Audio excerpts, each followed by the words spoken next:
welcome to Race Control here in Alicante. Now, we had wanted to get a helicopter over the fleet at this point, but if you've been watching developments over the last 24 hours, you'll know that the breeze is pretty strong. But what we have been able to do is connect to a couple of the boats live. Right now, the fleet with Mafre in the lead, and then Dongfeng Race Team, and then in third place, Team Brunel, making a little bit of a move up in the last few hours to sail past Turn the Tide on Plastic. We've been able to connect with the Dutch team. Now, this is a crucial moment for Bauerbecking and everybody on board, because they still have a very good chance over the next two legs to do something extraordinary and claim victory in this edition of the Volvo Ocean Race. It is certainly going to be every metre on the water will be vital.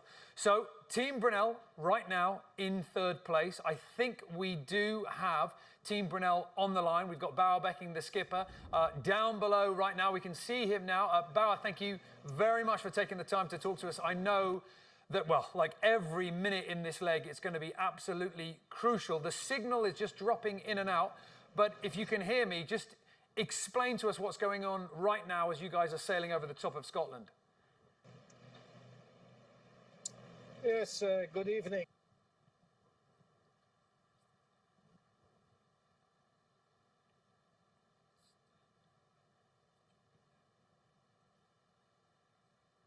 We're just going to try and reconnect to Team Brunel. We really want to get Barry's reaction at this point. If you've been following the development of this leg, or indeed any of the legs of this Volvo Ocean Race, you know that something extraordinary is happening for this Dutch boat. Earlier on in this race, in this edition, we didn't really think they had it in them, but now in the last 3-4 legs, they've come to the front, arguably having the best scorecard of the last 3 legs.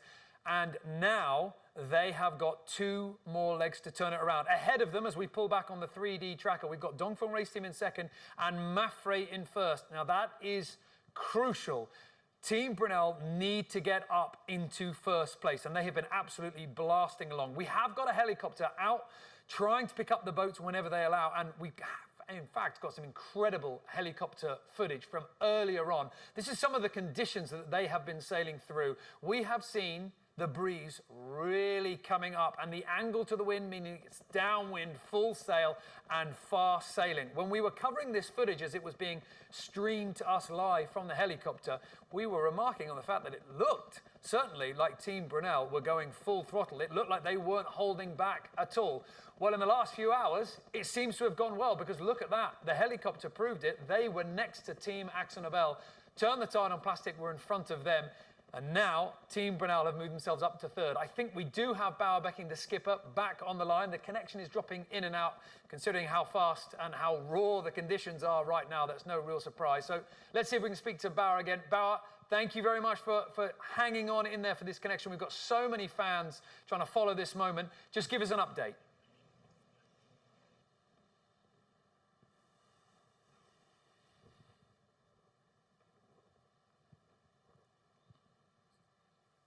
We're not going to be able to hear from Bauerbecking, it seems.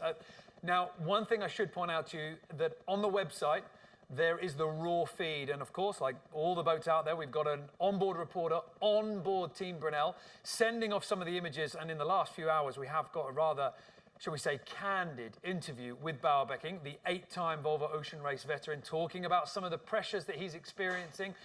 Get yourself onto the raw wall on our website. Click on racing, go to raw content, and you can have a little bit of a look at all the latest. We're going to endeavour to stay with the boats as they move around over the next few days, but it looks, unfortunately, like the conditions are against us. However, the big news is Team Brunel up into third place, and they are going to continue to push from there. The tracker confirms that they are well within the hunt. It is 6.5 nautical miles between them and Mafre. And over the next 24 hours or so, the clock is ticking. They need to start moving themselves up. If they can get themselves to that top spot, then the overall victory is still very much alive. We're going to try and stay with the fleet, coming in and out as the connection comes. And I think we're going to try and get one more time. I think we've got Team Brunel back on the line. They've taken the time to redial in. Let's see if we can hear from Bauerbecking now. Yes, good evening. Situation right now is that we're about 15 miles from the rounding mark at the top of Scotland. The 2 red boats are in front of us, but we actually been going really well. They've overtaken Axo, we overtaken Vestas, and just turned the tide as well, and closing in on the two red boats. So yeah, it's everything's still open. We know it's roughly 24 to 30 hours to the finish, and we're going well. You say you're going well, but that's almost an understatement. It's been a phenomenal last, what, 5 hours for you guys? Yeah, we've been pushing hard, but so the other guys do as well. But it seems that we're ripping right now, and it feels, of course, it feels good, especially when you see the distance getting closer with the two boats ahead of us and leaving the others behind. We know tonight will become very rough, probably 35, 40 knots when the front is passing us. So yeah, still everything is possible, and of course you have to keep the boat in one piece. But it will be a tough last night on the ocean here. Well, you say you're pushing pretty hard. I mean, is this everything on the table? Is this Hollywood or bust? When you talk about pushing hard, is it just the win or nothing? No, it's not the win or nothing. If somebody else wins, that's fine. And we pass the red boats. I've been saying that all the time. We like the bull seeing the red button in front of them.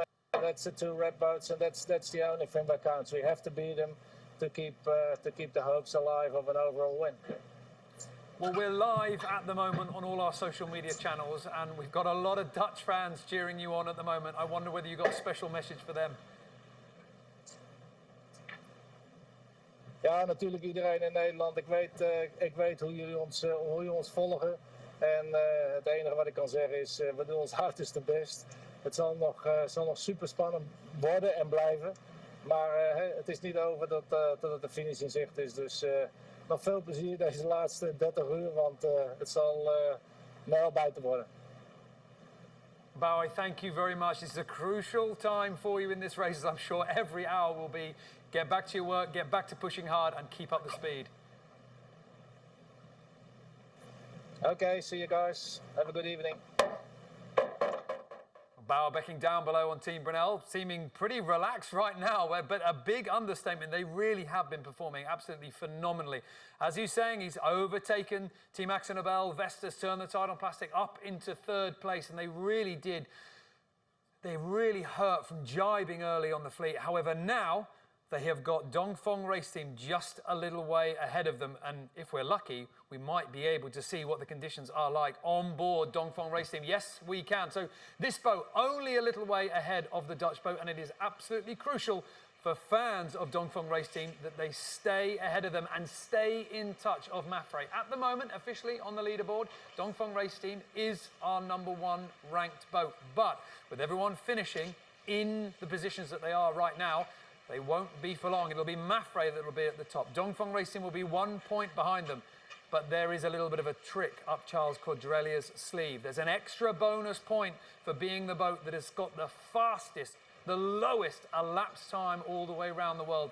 And in that competition, Dongfeng Race Team has a commanding lead. So there is one extra bonus point waiting for them.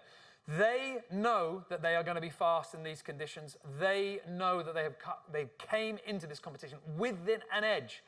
But the playing field has leveled slightly. Team Brunel, certainly in the last 5 hours, has been absolutely phenomenal. And in the last 3 or 4 legs, they have really showed that they have worked out how to sail that 65. These are now some live images from the stern camera on the Volvo Ocean 65. And we can see it's not a lot of crew up on deck. One driver behind the windward wheel, somebody in the middle on the pumps, maybe just tightening up a few ropes, and then somebody trimming the main as well. 3 on deck. And then the stack up on the windward side with just a little bit back on the stern. Now, if you've been following what's been happening, you'll know that it's been about downwind. But at the moment, the angle is changing slightly. They're coming slightly tighter on that reaching angle. So the speed's a little bit down. 14, 15 knots at the moment. But the breeze is waiting for them. We're going to stay with these images for a bit. And fingers crossed, we might even get a chance to hear from the crew on board Dongfeng Race Team. But in the meanwhile, we're going to leave you with these live images coming off the water in the battle for 3rd and 2nd place.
If you've just joined us here, we're watching live images beaming from the racetrack, leg 10 of this edition of the Volvo Ocean Race.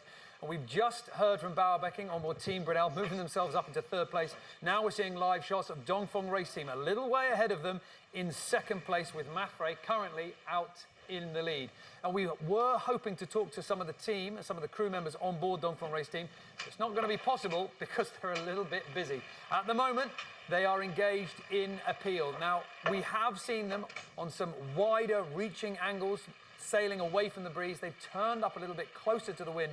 That might mean a change of sail, and it certainly does for the Chinese boat at the moment. We've got the skipper, Charles Cordrelia, with the cap on, closest to the camera at the moment. And behind him, a full plethora of crew. Everybody up on deck, and this is why the manoeuvres can be so draining on the strength of the team. Normally, we see these boats sailing with 3 on deck, possibly 4.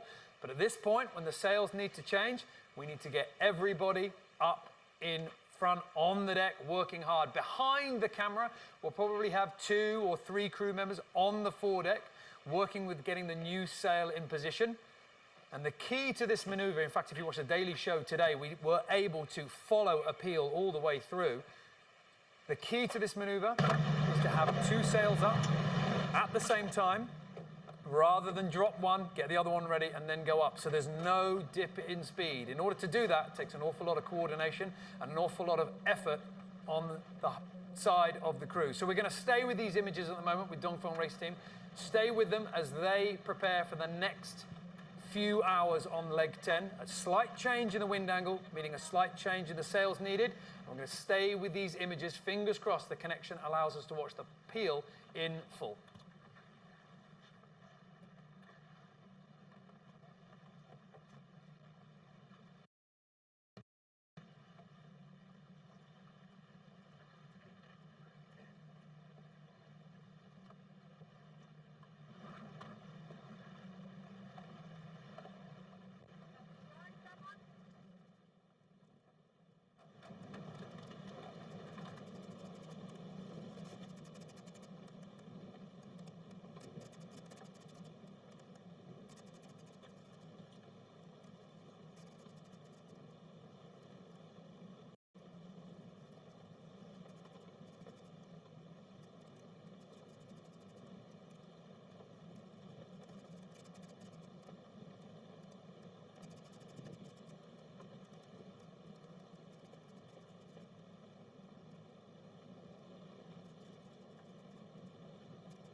Race team with live images in the middle of the pier. We were hoping to talk to some of the crew, but they are a little bit busy right now. Earlier on, Charles Cordrelia, we can see, in fact, I think that's still him up on the left-hand side with the black cap on.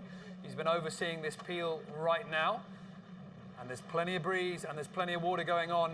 But just a little bit of a chance to highlight some of your comments that have been coming in. And first of all, we were covering just a little while ago this unbelievable, extraordinary surge from Team Brunel, moving themselves up into third place. And Mattis Alderoff has put insane sailing from the Yellow Submarine the last 5 to 6 hours. Great going, Bauer Becking and Pete Burling and the rest of the pack.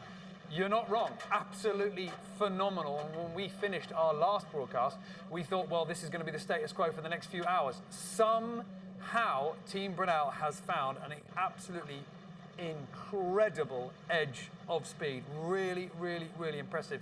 Another good comment here, one coming here from John Emmett. A fight for second could allow first to get away. Yeah, you're not wrong there, but I do think these sailors will know what's at stake. It would be very simple for all of the tacticians on board if it was just a two-way battle for the win. But because there are 3 boats involved, you do need to split your eyesight. There are more than one opposition to keep yourself on.